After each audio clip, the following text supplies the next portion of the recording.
Welcome back and thanks for staying with us. You're still watching Rapid Done right here on Rapid Television. And of course, it is still the big conversation. Moving on now to the other story that we have for you today. Now, in recent days, there has been growing confusion in Nigeria over the use of the title ambassador by individuals and organizations.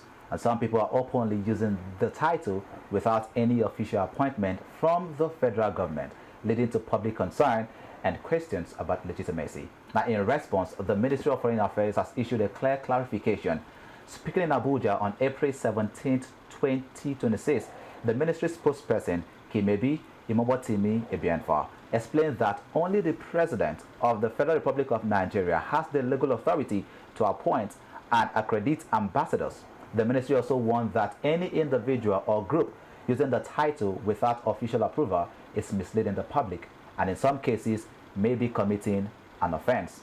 The government, however, further clarified that while the title ambassador is sometimes used in private or promotional spaces, it has no diplomatic or official government recognition unless it is issued through proper channels. And this clarification comes as Nigeria continues its official diplomatic appointments and strengthens its international representation. Now, many Nigerians are asking, who really has the right to be called an ambassador? Why is the misuse of the title becoming common, and what is government doing to stop it? But to help us understand this clearly, we are joined by the spokesperson of the Ministry of Foreign Affairs, Kimebi Imomotimi Ebianfa. Sir, thank you for joining us on the conversation this morning. Thank you very much. Good morning, Nigerians. Good morning.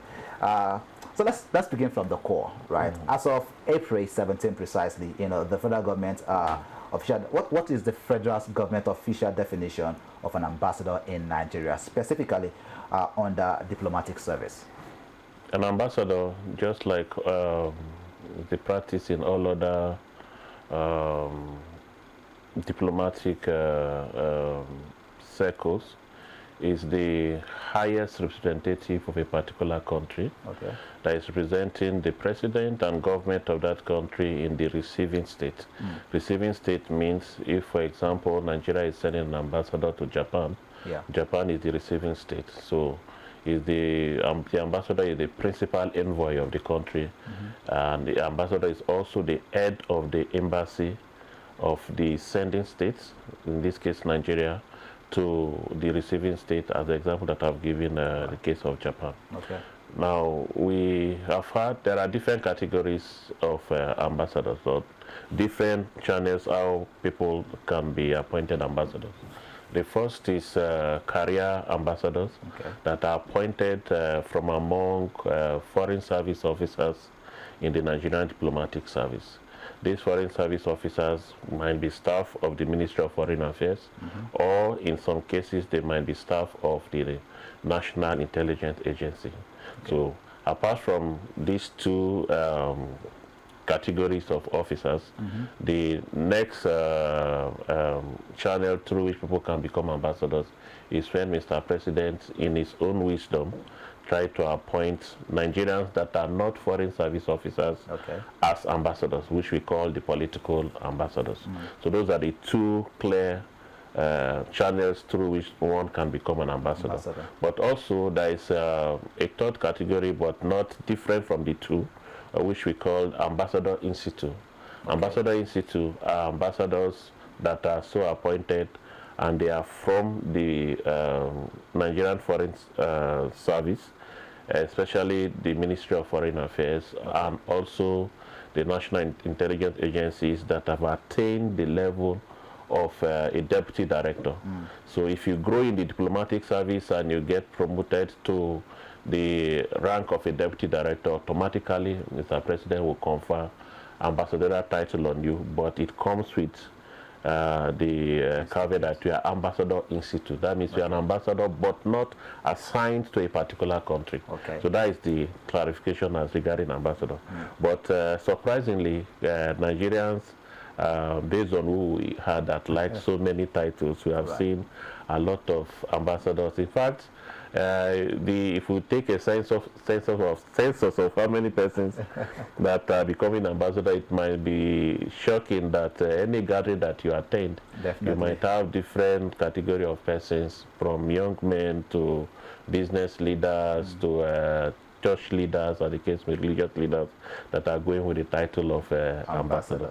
So we just have to make that clarification. And again, I think it all started with the peace ambassadors, ambassadors of peace, that they said it's a particular group that is affiliated to the United Nations. I think it started with that, then with also unique number plate. But for number plates, anybody can walk into either the Federal Road Safety Corps office or the Vehicle Inspection Office and request for a personalized number plate. Okay. It's allowed by law that you pay more money, but either your name or your business office can be customized as your plate number. It's a means of generate revenue for the federal government, so that is allowed. But now we now discover that people are now cloning diplomatic number plates, because the vehicle issuance of vehicle number plates, regulatory agencies have different categories of number plates. You know, we have the number plates that are for commercial vehicles to private vehicles, as the case may be. But now people are now cloning diplomatic number plates, and it's becoming very embarrassing for government. So we just have to add a press briefing on Friday to clarify that. Which is very important anyways. But again, the misuse of this title, I mean, you've expressed the concern, right? This is not a new problem, right? This has been here for quite some time. Now, why is it gaining so much visibility now, and why have you decided now? You know, I know you've given one analogy here, but beyond that particular example, why have you decided now to talk about this issue of the ambassadorial misuse? It's getting more rampant because we've seen different persons bearing the title of not only ambassador. You see even some persons describing themselves as diplomatic envoy, special envoy, the case may be. The ministry, we made the clarification that we are not against persons, qualified Nigerians, that will be appointed as brand ambassadors. For Rapid TV, might decide to, as a marketing strategy, appoint young men that are very good, or Nigerians that have vast knowledge of the media as their brand ambassadors.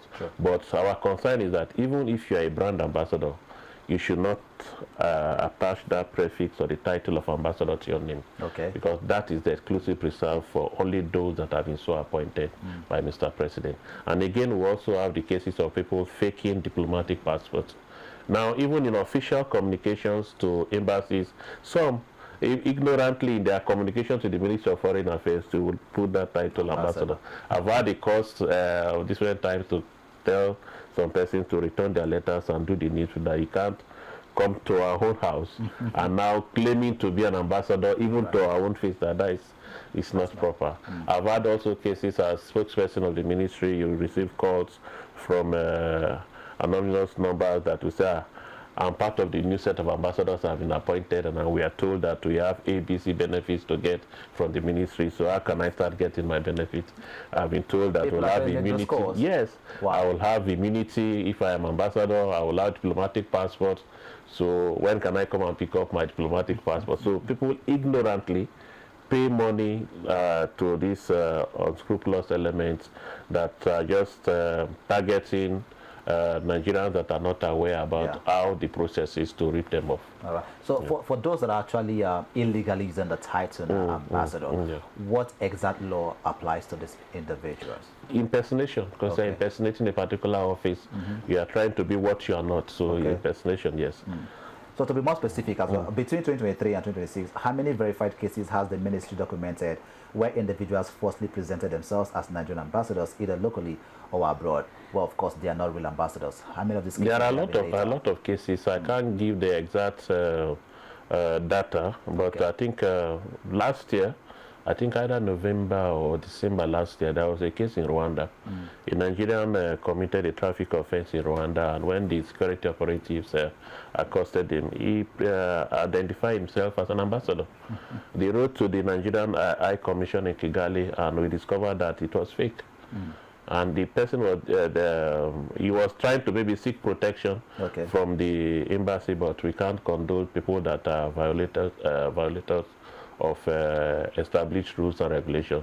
He was sent back to Nigeria, Okay. And the matter was reported to security agency, but I don't know the status of the investigation or what has happened to him. Okay. We also had cases whereby people will travel outside the country, attend functions outside the country, and parade themselves as either special envoys, diplomatic envoy, or ambassadors, which has becoming very, very embarrassing. And sometimes when you go to international meetings and introduce yourself as an ambassador, the organizers might think you are genuine. Right. And we've also had cases, I think, is it Human Rights Council or one of these meetings whereby a particular set of individuals were not supposed to be part of the meeting. The organizers ignorantly accredited them, and they were sitting in Nigerians behind the Nigerian flag. For real. So imagine now, if they have those type of opportunities, they will use those informations to now scam as many persons as possible that we attended to the event, I was there as a Nigerian ambassador. So it gives like that false credibility to them that they will use for other negotiations. So in these cases now, what actions we're actually taking? What we normally do is to report them to security agencies. And again, currently there is a particular one that is even under investigation. I will deliberately refuse to mention the name of the organization because investigations are on. And this particular one that inspired us to have the press briefing was that they have, I think, benefits, acclaimed benefit that you will get when you are made an ambassador. You pay the sum of 2.5 million as registration fee, as to subscribe as a member of a particular so-called what word will I use now? So-called not verified international organization, and that the package comes with a diplomatic passport, diplomatic number plate, an appointment number, immunity from prosecution abroad, not joining queues in airport that you have, because you know in the airport you have the queue or the decks for ambassadors and then for ordinary passport holders. So people would not know the genuinity of those. And again, they said they are issuing the ambassadorial appointment in partnership with the Ministry of Foreign Affairs. Wow. So people that are also suspecting members that will not take time to verify will easily fall prey to them. Yeah, but is there any form of an organization that actually works with the Ministry of Foreign Affairs? There is none. There is none. All right. There is also no international organization that award the title of ambassador to anybody. No. Okay. You can be a member of an organization. You can be a brand ambassador of that particular institution, foundation, as the case may be, but that does not add the title of ambassador to your name. So that is what we seek to correct. All right. So let's also address another pressing issue when it comes to the ambassadorial postings here. You know, because we're also seeing that Nigeria currently has ambassadorial postings that are either delayed, recalled, or in transition at different times. Now, does this gap, you know, in full diplomatic coverage create room for individuals to exploit confusion about titles?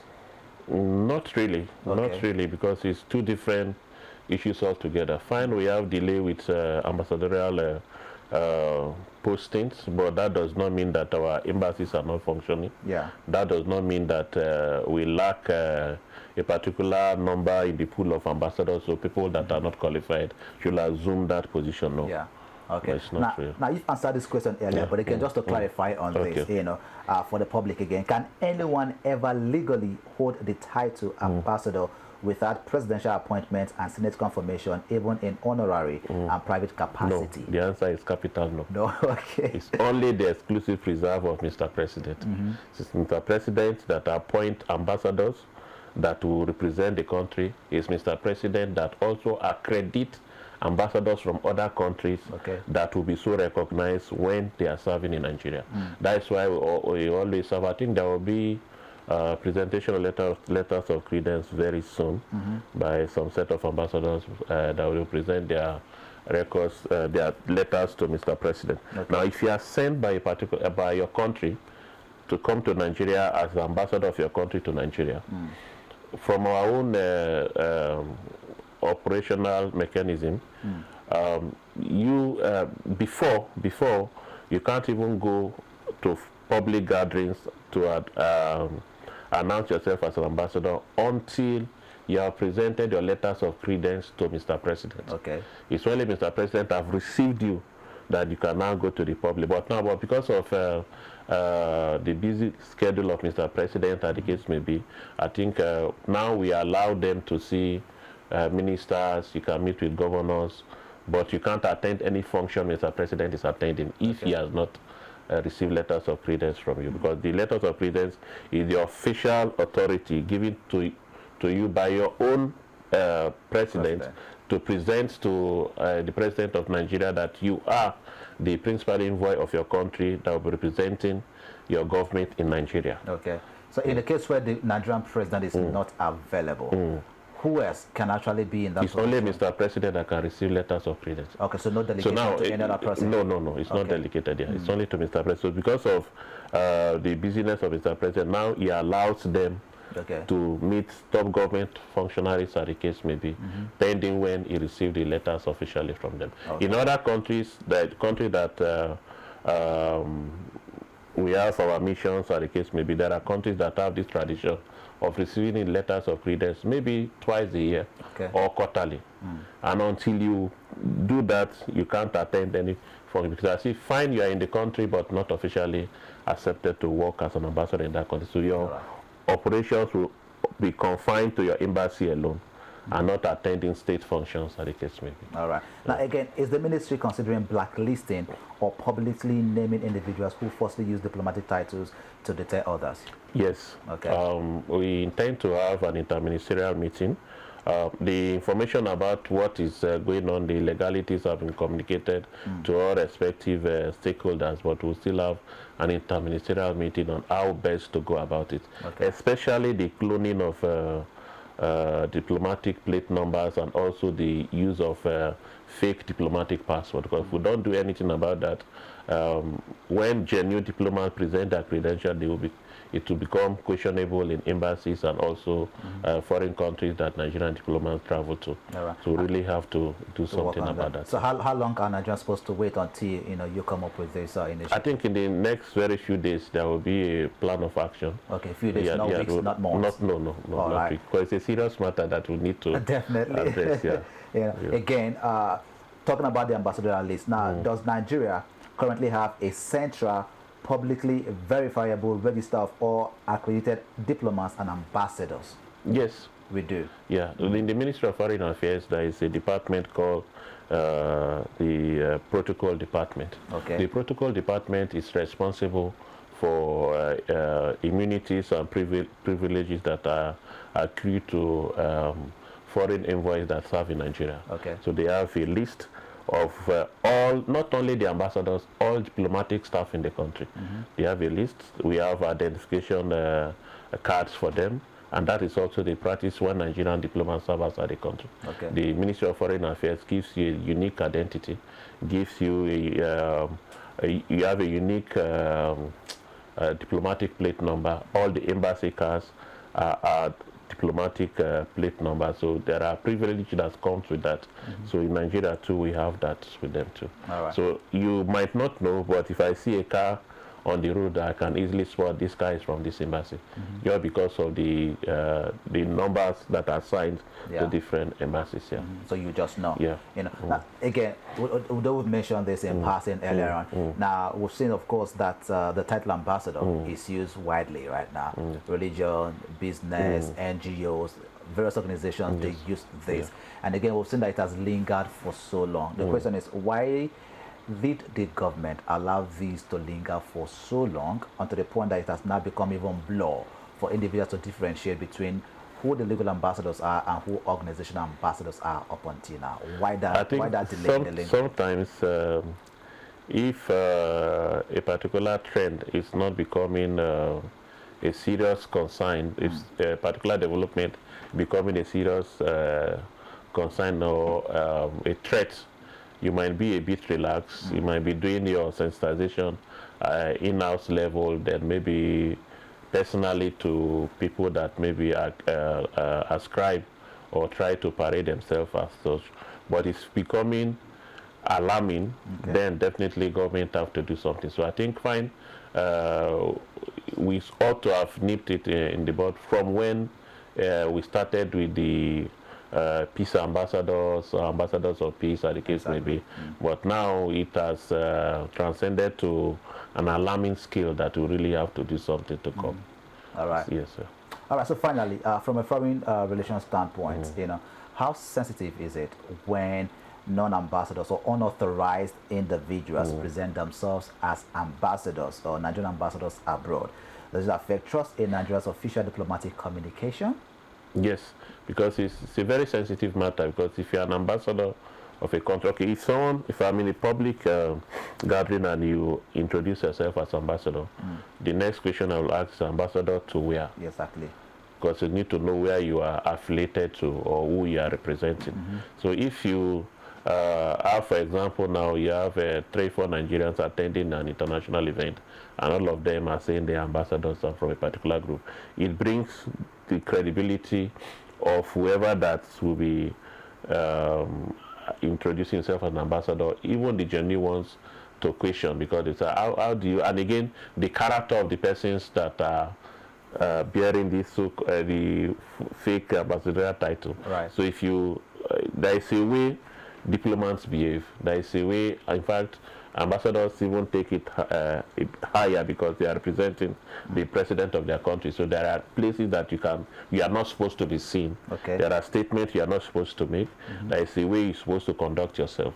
So when the observer discover that these traits, unique traits of diplomats cannot be found in you, then it becomes a problem. And now the embarrassment now will be shipped down to our country as a whole. So it's something that we really need to address. We've stated on different platforms that we are not against Nigerians that will be appointed brand ambassadors. Okay. But introduce yourself as, I'm Mr. So, brand ambassador of this company, brand ambassador for this service, brand ambassador for this institution or foundation. But don't hurt that ambassador. And again, the more criminal act is the issue of now going to the extent of now having fake diplomatic plate numbers. There have been security operatives when we interact with them, so they've had cases of Yahoo boys in this town, in Lagos, moving with diplomatic plate numbers. So there was a case last year, I think last year or so, that the official vehicle plate number of an ambassador was cloned. Wow. The embassy was moving around and they saw a vehicle with the same, not that they altered the numbers, same number. So because if I issue you a credential as your or a tag or identification number, and you find out that you have the same identification that another person is bearing, then it's become a serious issue for your security, as the case may be. Okay. So that's why we need to address it. The permanent secretary of the Ministry of Foreign Affairs, when I had discussions with him before the press briefing, said, road safety have done that before. Okay. Road safety and the VIU, where they went out for stop and search to identify who is driving what car, as the case may be. And it was a bit successful. So we will go a step higher and work with the embassies to make sure that if there are vehicles bearing those numbers, they can be confiscated, then the owners have to be prosecuted to serve as a deterrence to others. Okay, talking about those numbers, who is to blame? As it's just the individuals or also?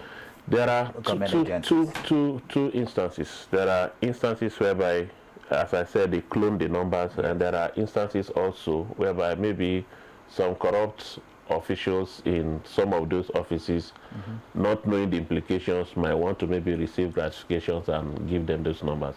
We also have instances whereby diplomats are leaving the country, like the normal tradition. I've served in Angola, I've served in Qatar.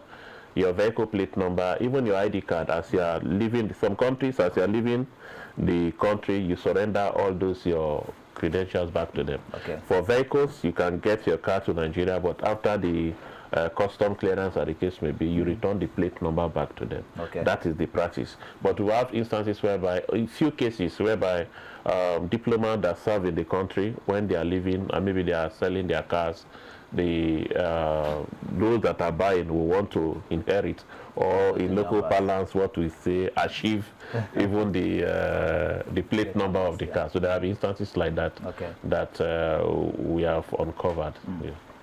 Just to add to that, maybe final question, when you talked about the fact that some of these officials from these agencies not knowing the implication, is it possible for an official who works in these agencies, for years, not to know the implication of taking, money and issuing a different, plate number to a private individual, maybe issuing an ambassadorial plate number to a private individual? Is that possible, not to know the implication of this?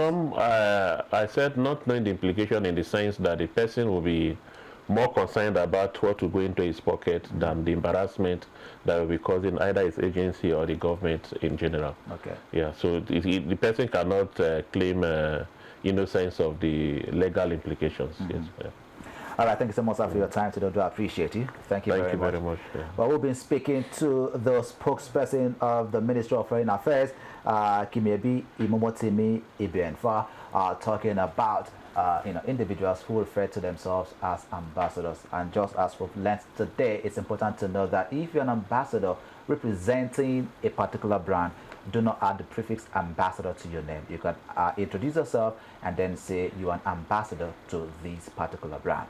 But that being said, this is all we're going to be taking on the program this morning. Do remember that you can follow us on our social media pages across all platforms at Rapid TV, and you can get to watch all our episodes on YouTube, which is at Official Rapid TV, and wherever you are in the world, you can watch us live using our website at www.ibnradiotv.com. My name is Victor. Okay, we'll see you tomorrow.